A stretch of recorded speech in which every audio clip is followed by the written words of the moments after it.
So one of my favorite books is The 7 Habits of Highly Effective People by Stephen Covey. We are going to be covering that book in depth later on down the road, but for now I just want to key in on habit number 2, and that is to begin with the end in mind. So what is it that we're actually trying to accomplish here, and what do you personally want to get out of this journey? Right? So my purpose is to empower you to recognize and fulfill your potential by building a holistic framework of mental, physical, and spiritual well-being. That's my goal for you and my goal for myself. It's to learn who we are and who we're capable of becoming and how we can get there. So let's start by laying out the roadmap. Together, we will focus on asking questions and searching for answers in 7 broad areas of life, what we'll call the 7 domains of personal development. And in each of these areas, we're going to be guided by 3 main questions. First, what does it actually mean to be successful in this area? Second, where am I right now? And finally, what do I need to know and do to close the gap between where I am and where I want to be? So our 7 domains are first our intellectual health, or as I like to call it, the sanity check. Second is our mental and emotional health. Third is our physical health, and fourth is our spiritual health. Fifth is our social health, and next we have occupational health. Finally, we have financial health. So let's get started and take a brief overview of each of these areas.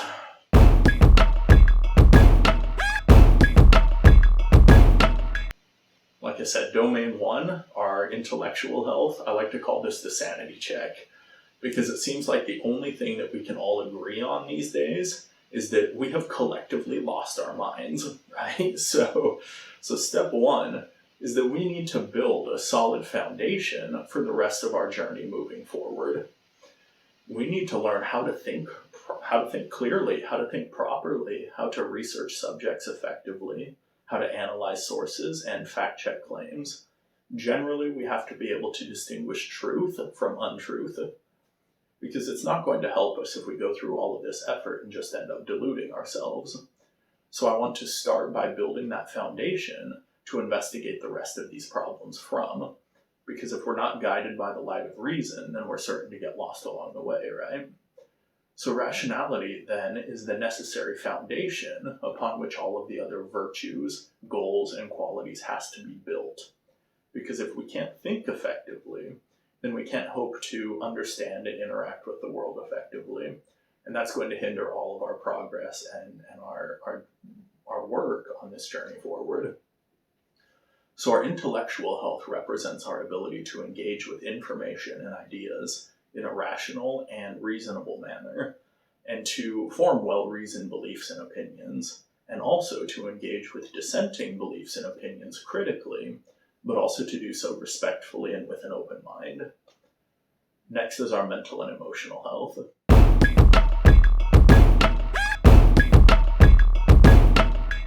What does it even mean to be mentally healthy, right? We talk about mental health all the time in our culture, and we all know that it's a thing that we're trying to be or have, but what does that actually mean in concrete terms?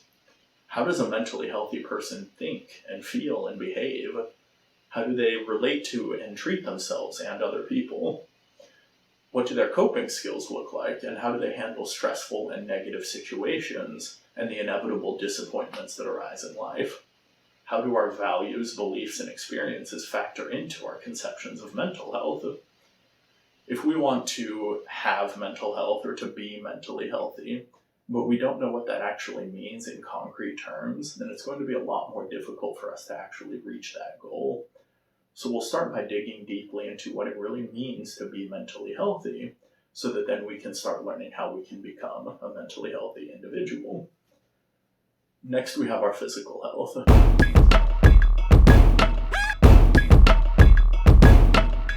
As far as I can tell, this is the only body we get, right? So it would probably be wise for us to learn how to take care of it effectively, because it's a lot more difficult for us to live a happy, meaningful, and productive life if we're too sick to get out of bed in the morning.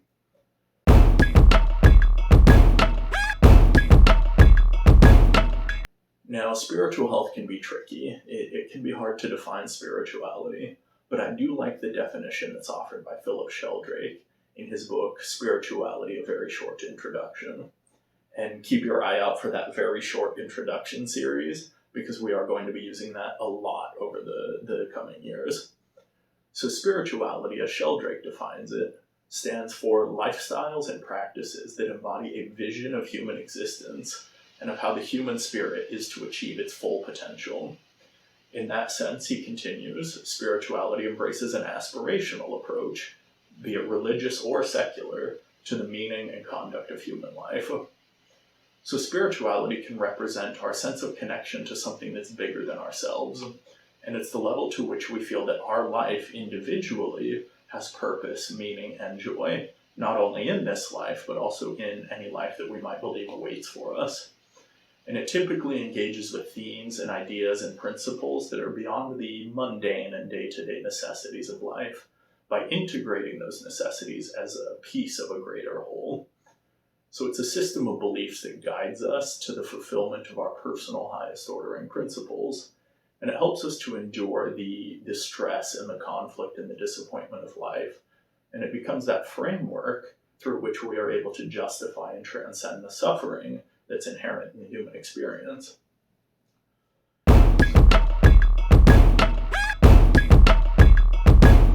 Now for social health, if you're as socially awkward as I am, then you probably get anxiety just thinking about this one. But we are going to have to get out of our comfort zones if we want to grow.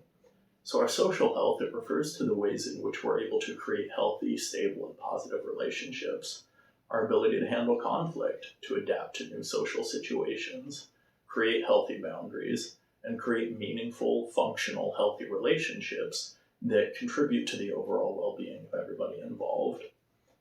Next is our occupational health.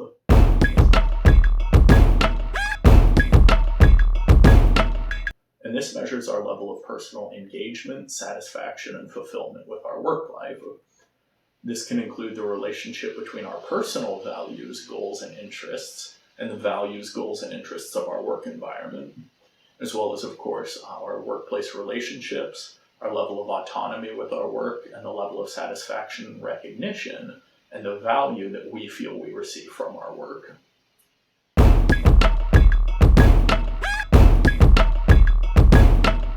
Finally, we have our financial health. Now, financial health describes the state of our financial literacy, our relationship with money, and some key indicators, things like income, expenses, liabilities, and assets. And these collectively come together to inform the stability, security, and flexibility that we have in those areas of our life that are affected by money. So now that we have a general idea of where it is that we're trying to get, be sure to subscribe and join in on the journey.